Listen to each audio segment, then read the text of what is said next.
Titan Ultra na peke ng import sa hype. May available NBA free agent pa na pwede sa PBA. Tara kwentuhan!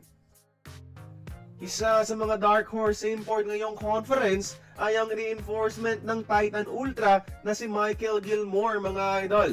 Dahil sa pagiging isang multi-level scorer at agility niya, mga idol, sa mga liga abroad. At dumating na nga sa bansa ang 6'10 import na ito, mga idol, at nakasali na sa practices ng Titan. Pero parang napeke yata ang Titan management, mga idol. Aminado sila na hindi talaga 6'10 ang height ni Gilmore at ngayon lang nila ito napansin. Makikita sa picture, magkasing height lang silang dalawa ng listed 6'8 na si Mario Barasi. So sabi ng Titan, hindi talaga 6'10 si Gilmore, kundi nasa 6'8 lang daw. Kasama pa kasi ang sapatos sa pag-measure ng height sa abroad, mga idol. Sa PBA kasi nakahiga at nakapaalang. Pero kahit na maliit daw, magaling daw talaga itong si Gilmore. Napakaliksi at napaka-athletic, mga idol.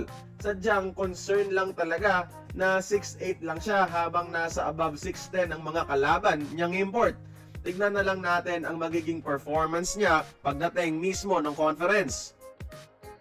Samantala, may isang NBA free agent pa ngayon na available at pwedeng maging PBA import. Kayang magbayad ng TNT ng $120,000 per month kay Bol Bol. Mas maliit ang value ng player na ito. I am talking about 7'2 center, mga idol, na si Moses Brown. Promising big man na dominante talaga sa loob sa G League at mahirap pigilan. May mga flashes ito sa NBA pero di talaga fully lumalabas ang potential. Pero kapag ilalagay mo to siguro sa mga PBA level competition, dominante to.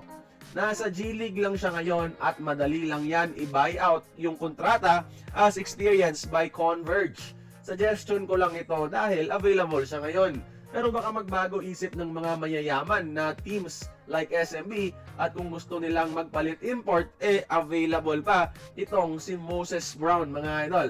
Sayang din, 7'2 na height, pantapat kay Bol Bol at kay Kyler Kelly. At panghakot na rin ng mga fans, mga idol, no? Kaya kayo, tingin nyo ba, sinong team ang unang magpapalit ng import? Kaya, join the conversation, magkomento lamang sa ibaba.